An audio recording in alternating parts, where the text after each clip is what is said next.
এই যে দেখুন আমার রান্নাটা প্রায় হয়ে আসছে। এই আপনারা নিজেই দেখে বলতে পারেন যে আমার রান্নাটা দেখতে কতটা সুন্দর। এটা কিন্তু এই ব্যাপারে ভাজি করলে খেতেও কিন্তু খুবই ভালো লাগে। আর আমার এই রেসিপি কিন্তু সম্পূর্ণ নতুনদের জন্য, আর এই ব্যাচেলার যারা ওদের জন্য, ওরা যাতে এই দেখে এবার উপকৃত হয়। কারণ যারা রান্না জানে, হ্যাঁ, তাদের তাদের জন্য না, তবে ওরা চাইলে আমার রেসিপিটা ফলো করতে পারে। তো এই যে এখন আমি দিয়ে দিচ্ছি ধনিয়া পাতা কুচি। এইভাবে রান্না করে আপনারা নিজেরাও খাবেন, খেয়ে দেখবেন যে আমার এই রেসিপিটা আপনাদের কাছে কেমন লেগেছে। যদি ভালো লাগে তাহলে আপনারা লাইক শেয়ার কমেন্ট করতে ভুলবেন না। আর এই যে আপনাদের বন্ধু বান্ধব আত্মীয়স্বজনের মাঝে শেয়ার করে দেবেন, যারা এই রান্নাটা দেখে মানে করতে পারে, আমার মতো করে করতে পারে। সবাই তো সবার মতো করে রান্না করে খেয়েছেন, এবার না হয় আমার মতো করেই রান্না, আমার রেসিপিটা ফলো করেই এইভাবে রান্না করে দেখবেন, মাছ ভাজি করে দেখবেন। আপনাদের কাছে কতটা ভালো লাগে। এই যে দেখুন আমার টমেটোগুলি কিন্তু একদম আস্ত রয়ে গেছে। এটা দেখতেও সুন্দর লাগে, খেতেও কিন্তু ভালো লাগে। আর সবসময় মাছ ভাজি একদম পুরো ঝোলটা একদম শুকিয়ে ফেলবেন, আর শুকিয়ে ফেললে ওই মাছ ভাজিটা খেতে ভালো লাগে না। তো আর এটা যখন নামিয়ে ফেলবেন তখনই দেখবেন যেটা ঝোলটা আরও টেনে গিয়েছে। এখন এই যে তেলটা উপরে ভেসে উঠে গেছে। এখন আমি আমার রান্না তো শেষ হয়ে গিয়েছে।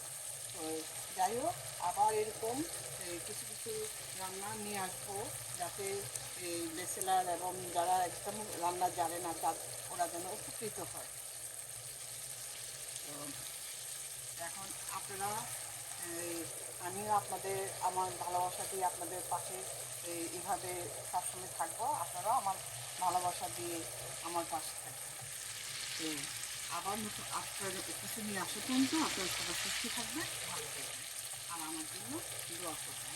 আর লবণ তো আপনারা দেখে নেবেন। আর বলেছি না ঝাল তো আমি কাঁচামরিচটা কেটে দিই নাই, কারণ আর যারা একটু ঝাল খান ওরা চাইলে এই কাঁচামরিচটা মাঝখানে কেটে দিতে পারে।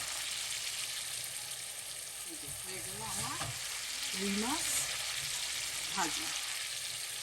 রুই মাছ ভাজি আমি রুই মাছ ভাজি করার জন্য এখানে এই যে দেখুন আমি রুই মাছটাকে এইভাবে পিস দিয়ে ভালো করে ধুয়ে তারপর এটাকে হলুদ মরিচ লবণ দিয়ে মাখিয়ে রেখেছি। আর আমার যা লাগবে এই যে এখানে পেঁয়াজ কুচি, তারপর টমেটো, যে চেরি টমেটো আর কাঁচামরিচ। তো এখন তাহলে আসুন রান্নাটা আরম্ভ করা যায়। আমি একটা টাইপিং বসিয়ে দিয়েছি, আমি সরষের তেল দিয়ে বলবো। এখন এখানে আমি পরিমাণ মতো সরষের তেল দিয়ে দিলাম। আপনার সয়াবিন দিয়ে ভাজতে পারেন, তো আমার কাছে সরষের তেল দিয়ে ভাজলে আমার কাছে ভালো লাগে। তো সেটা আপনাদের পছন্দ, আপনারা যদি সরষের তেল না থেকে আপনারা সয়াবিন দিয়ে করতে পারেন। আমার এই যে তেলটাও গরম হয়ে গেছে, এখন আমি মাছটাকে ভেজে নিব। এই যে মাছটাকে আমি এখন ভেজে নিব। এইভাবে মাছটাকে ভালোভাবে হওয়ার পর আমি তারপর মাছটা উল্টিয়ে দিব। মাছটাকে আমি তেলের মধ্যে দিয়ে দেবো। আমার এখানে 4-5 পিস মাছ, 5 পিস মাছ দিয়ে আমি রান্না করছি। মাছটা ভাজা হোক, তারপরে আমি উল্টিয়ে দেবো। হয়ে গিয়েছি, আমি এখানে উল্টিয়ে দিচ্ছি।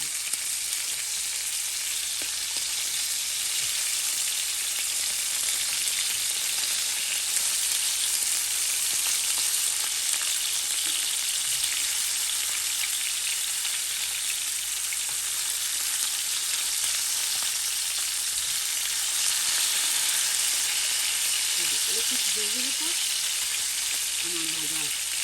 আমার ভাজাটা কমপ্লিট হয়ে যাবে। তারপরে বাকি একটু সুন্দর করে ভাজতে হবে, তারপর অপেক্ষিত সুন্দর করে ভাজতে হবে। মাছটা আমার অপেক্ষিত ভাজা হয়ে গিয়েছে, এই যে দেখুন। আর একটা কথা বলি যে মাছ কিন্তু খুব বেশি কড়া ভাজবে না, তাহলে কিন্তু একটা স্বাদ নষ্ট হয়ে যায়।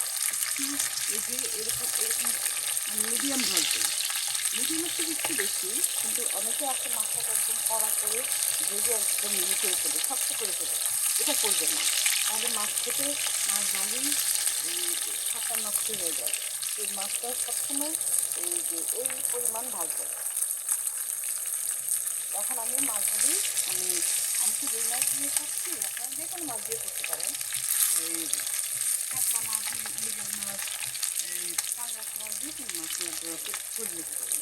তো এখন আমি এগুলি প্লেটে নিয়ে নিই। আমি আর একটু সরষের তেল দিয়ে নিচ্ছি। ওই সেই মাছ ভাজার তেলের উপরেই আমি আর একটু সরষের তেল দিয়ে দিলাম।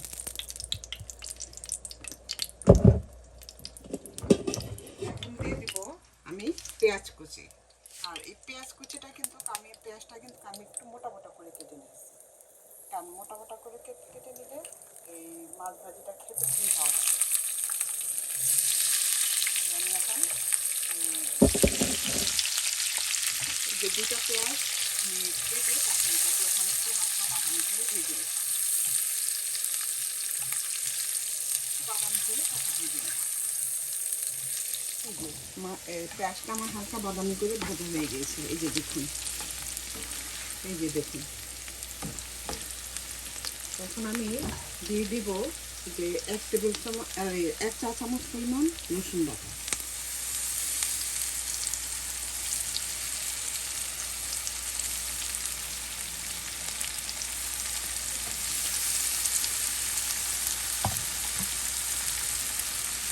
আর দিচ্ছি 1 চামচ হলুদের গুঁড়া,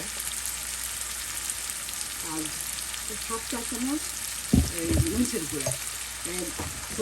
মরিচটা আপনারা আপনাদের পছন্দ অনুযায়ী দিবেন, যে যতটুকু যেমন খান সেই ঝাল অনুযায়ী দিবেন।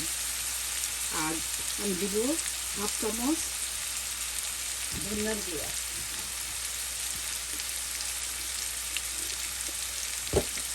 আর এখন দিচ্ছি আমি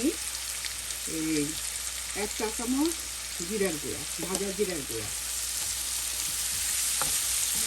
আমি কিন্তু আদা পেস্ট দিব না, কারণ আমি মাছ ভাজির মধ্যে আদা ইউজ করি না। যে একটু পানি দিয়ে মশলাটাকে আমি একটু কষিয়ে নিব। আর দিব স্বাদ মতো লবণ।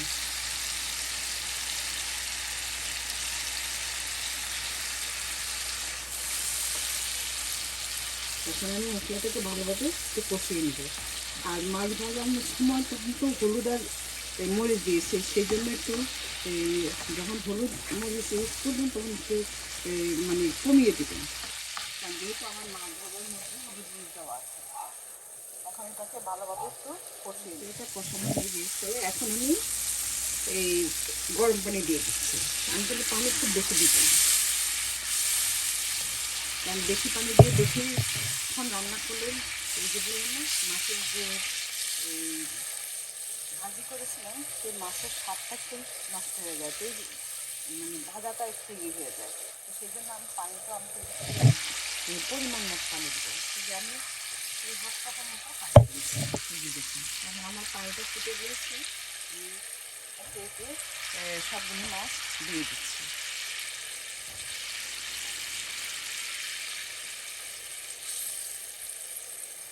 আমি তো মাছের পিস বড় বড় দিয়েছি, আপনারা আপনাদের পছন্দ মতো দিয়ে নেবেন, কারণ আমার কাছে এই মাছের পিস ছোটো হলে আমার কাছে ভালো লাগে না।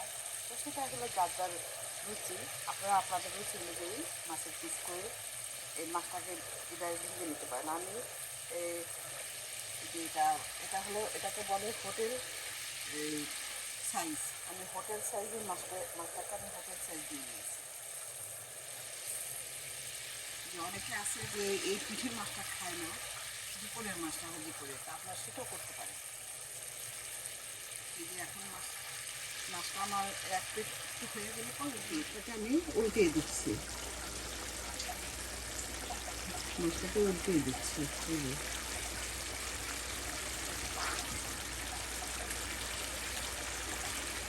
দিয়ে দিব এই যে চেরি টমেটো বলেছিলাম, চেরি টমেটো আমি কেটে দিব না, আপনারা চাইলে কেটে দিতে পারেন, কারণ আমার কাছে কেটে দিলেই ভালো লাগে। সবাই একটা একটা মানে সবাই এটা মজা করে খায়। তো আপনারা এইভাবে দিতে পারেন, আর চাইলে আপনারা কেটেও দিতে পারেন। আর দিয়ে দিব কয়েকটা কাঁচামরিচ।